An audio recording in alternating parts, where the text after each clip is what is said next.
विचार करना चाहिए था कि नहीं। इसलिए कहता हूं कि बूढ़ा घर में होना जरूरी है, बूढ़ा घर में होना जरूरी है। डोकरा छत्तीस क्या कहते हैं, डोकरा ये तुम्हारी भाषा थोड़ी थोड़ी आने लगी है ना, है ना। बूढ़ा घर में होना जरूरी है। जैसे ही निषाद ने कहा समर मरणा पुनि सुर सरी तीरा और राम काज क्षण भंग शरीरा। राम काज में प्राण छोड़ना चाहिए, ये मैं मानता हूं कि तुम्हारी हृदय की भक्ति है, अंतःकरण की। बोलो है भक्ति कि नहीं, ये तुम्हारी श्रद्धा बोल रही है। लेकिन संतुलन बिगाड़ना, राम काज में संतुलन बिगाड़ना, बोलो ईमानदारी से बताओ, ये तुम्हारी क्या मानी जाएगी, श्रद्धा भक्ति मानी जाएगी है? ये तुम्हारी बहुत बड़ी अल्पज्ञता मानी जाएगी, बुद्धि की अल्पज्ञता, बस यही मान लो, है नहीं। बुद्धि का हल्कापन, हल्कापन समझ लो अब, क्योंकि अल्पज्ञता कहें तो यही दिमाग लगाएं, अल्पज्ञता क्या होती है, क्योंकि लोग हैं अल्पज्ञता क्या होती है। अल्पज्ञता मानी हल्कापन, बुद्धि का छोटापन, हल्कापन, है ना। राम काज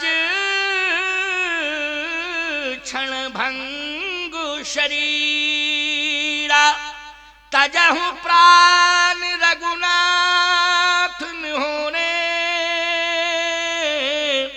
और दो हाथ मुद मोदक मोरे सन्मुख लोह भरत सन लेऊ और जियत न सुर सरी उतरन देऊ। जब तक जिंदा है हम सब भरत को गंगा पार ही नहीं करने देंगे, और यदि भरत कहीं गंगा पार करने की कोशिश करते हैं तो अस्त्र शस्त्रों से वार कर दो। अब बोलो भगवान के चरणों में बैठा था कि नहीं बैठा था, भगवान ने हृदय से लगाया कि नहीं लगाया। लेकिन इतना बड़ा भावुक बन गया कि संतुलन नहीं खो बैठा और कहता है कि जब तक जिंदा हो पार नहीं होने देना, अस्त्र शस्त्र से वार कर दूं। गांव गांव की यही कंडीशन बनती जा रही है, अब बोलो बनती जा रही है कि नहीं। इसलिए कहता हूं कि अस्त्र शस्त्र की जितनी बड़ी महिमा नहीं है, अस्त्र शस्त्र की विशेषता नहीं है प्यारे, अस्त्र शस्त्र में वो ताकत नहीं है जो वृद्ध के सुझाव में ताकत है, बूढ़े के आशीर्वाद में ताकत है, उसके सुझाव में ताकत है, वो अस्त्र शस्त्र में ताकत नहीं है। आप कहोगे महाराज क्या कहना चाहते हो, अरे तुम सुनो तो हम जो कहना चाहते हैं, बहुत बढ़िया बात कहना चाहते हैं, क्योंकि हम तो कहने के लिए ही आए हैं और तुम सबको समझाने के लिए आए हैं। बड़ी प्यारी बात है, सुनिए जरा। अस्त्र शस्त्र लेकर के सब चल दिए, दौड़ पड़े। इतने में एक बूढ़ा गांव का वो आ गया, उसने कहा ये क्या हो रहा है, क्या हो रहा है। निषाद राज ने कहा ये सेना जा रही है। किसके लिए सेना जा रही है, बोले संघर्ष करने के लिए। किससे संघर्ष हो रहा है, कहा भरत से।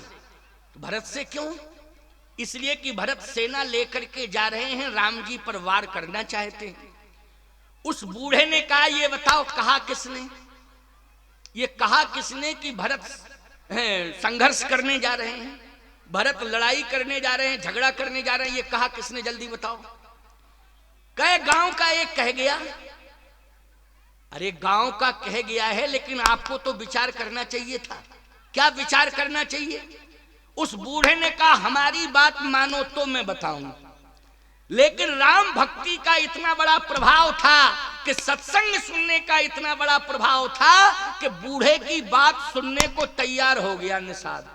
बोलो ये प्रभाव किसका हुआ, सत्संग का प्रभाव हुआ।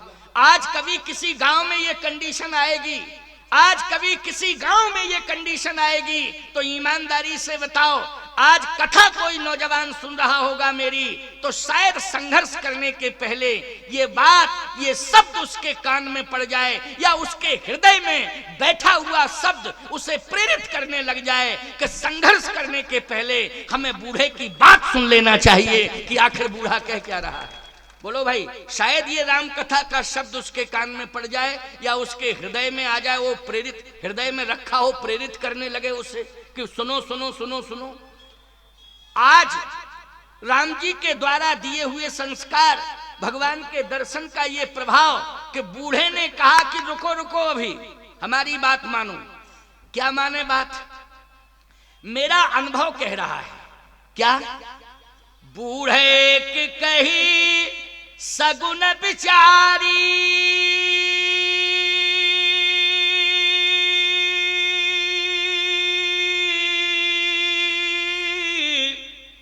भरते हैं मिली या न हुई है रारी। भरत से मिलना चाहिए, युद्ध होगा ही नहीं। अच्छा बोलो, ये नौजवान बोल रहा है कि बूढ़ा बोल रहा है? ये बूढ़ा बोल रहा है कि नहीं कि भरत से मिलना चाहिए, निश्चित रूप से संघर्ष नहीं होगा। क्यों? बोले मेरा अनुभव कह रहा है कि राम ही भरत मनावन जाही। राम जी को मनाने के लिए भरत जा रहे हैं, संघर्ष करने नहीं जा रहे हैं, रूठे हुए राम को मनाने जा रहे हैं। अच्छा, बात जो बूढ़ा कह रहा वो सही है कि जिसने कान भरे थे वो सही है? जल्दी बोल। जो बूढ़ा कह रहा वही बात सही निकली कि नहीं निकली? आगे चल के निकल रही वही बात सही। और जिसने कान भरे वो तो गायब ही हो गया, पता ही नहीं उसका कहां चला गया। ऐसे ही मैं कहता हूं, ये कान भरने वालों से सावधान रहा करो। सावधान रहने की जरूरत है कान भरने वालों से, नहीं बहुत बड़ी गलती कर जाओगे, बहुत बड़ा खामियाजा भुगतना पड़ेगा तुमको। इसलिए मैं कहता हूं, राम कथा का मंच आज तुम्हें आदेश दे रहा है कि कोई यदि संघर्ष के लिए कान भरता है तो इसके पहले राम कथा के संस्कारों से समझ लेना चाहिए, रामायण पढ़ के निर्णय ले लेना चाहिए। और नहीं तो मैं कहता हूं, घर में एक बार जो बूढ़ा बैठा है उसके पास जाके जरूर उससे समझ लेना चाहिए। ये बात मैं स्पष्ट रूप से कह रहा हूं। बूढ़े का सम्मान करना सीखो, बूढ़े का आदर करना सीखो। इसी बात की तो तकलीफ है बूढ़ों को कि सब कुछ ठीक है लेकिन नौजवान, घर के नौजवान लड़के हमारी बात नहीं मानते हैं। बोलो इसी बात का कष्ट है कि नहीं? इसी बात का कष्ट है, याद रखना। और जब कोई विवाद बहुत बढ़ जाता है तब बाद में यही कहते हैं लोग, हम तो जा रहे हैं 2 महीने के लिए घर संभालना। अब बूढ़ा घर में घर संभाले, तुम तो विवाद करके चले गए 2 महीना 4 महीना के लिए, गायब हो गए। बोलो भाई, पुलिस तुम्हारे पीछे पड़ी है, खोजती फिर रही। क्या है ये स्थिति? खबरदार, तुम्हारे पीछे पुलिस नहीं पड़ना चाहिए। याद रखो, ऐसा काम करो, ऐसा काम करो, ऐसा काम करो कि तुम्हें खोजने के लिए भगवान ही आगे आगे बढ़ता रहे कि कहां गया मेरा भक्त, कहां गया मेरा भक्त, कहां गया मेरा भक्त। मीरा जी जब गुप्त हो जाती थी तो भगवान तलाशते थे। मीरा जी जब गुप्त हो जाती थी तो भगवान तलाशते थे। बोलो तलाशते थे कि नहीं तलाशते थे? भगवान तुम्हें तलाशे, संत तुम्हें तलाशे, पुलिस तलाशे, ये अच्छी बात है क्या? बोलो भाई, पुलिस तलाशे ये अच्छी बात नहीं है। कौन तलाशे? संत तलाशे। क्यों भैया, वो गांव में अमुक व्यक्ति रहता था, वो कहां है? कभी कभी हम मंच से पूछ लेते हैं ना, जैसे क्यों फलाने गांव के, अच्छा वो व्यक्ति कहाँ है? क्योंकि उसने निश्चित रूप से सेवा की है, समर्पण किया, तब तो नाम याद आ ही जाता है। बोलो याद आ जाता है कि नहीं? अभी हम रमपुरा गए थे, तो रमपुरा गए तो लखनलाल ने हमसे ये थोड़ी कहा था महाराज वहाँ कुछ प्रचार कर देना यज्ञ का। ये तो मैंने ही कहा कि लखनलाल बहुत अच्छा यज्ञ करते हैं, अभी मैं वहां भी समय देने वाला हूं, बहुत अच्छा यज्ञ। और यज्ञ भी नहीं होता इस बार, तब भी हम कहते कि मरमड़ा में बहुत अच्छा यज्ञ होता है। लखनलाल की भक्ति और श्रद्धा मुझे प्रभावित करती रहती है, बहुत अच्छी सेवा करते हैं। नहीं होता तब भी कहते। बोलो कहते कि नहीं कहते? जिन जिन गांवों में हम गए हैं उन गांवों की याद हमें आज भी आती है, क्योंकि वहां की श्रद्धा भक्ति मुझे बार बार विवश करती है बोलने के लिए। तो इसलिए मैं कह रहा हूं, बूढ़े ने कहा रुको, तो निषाद ने सेना से कहा रुक जाओ, अभी रुको रुको रुको। अब राजा ने कहा चलो, तो बढ़ गई सेना, कहा रुको, तो सेना रुक गई। अब बोलो, एक शब्द ने संघर्ष रोक दिया कि नहीं रोक दिया? एक शब्द ने कितना बड़ा संघर्ष होने वाला था। और ये कन्फर्म है कि चाहे जितना बार प्रहार करते रहते श्रृंगवेरपुर के सेनानी, लेकिन भरत जी की तरफ से कोई पलटवार नहीं होता। बोलो होता पलटवार? कभी नहीं होता। बार सहते रहते लेकिन पलटवार नहीं करते, क्योंकि इतने उच्च कोटि के संत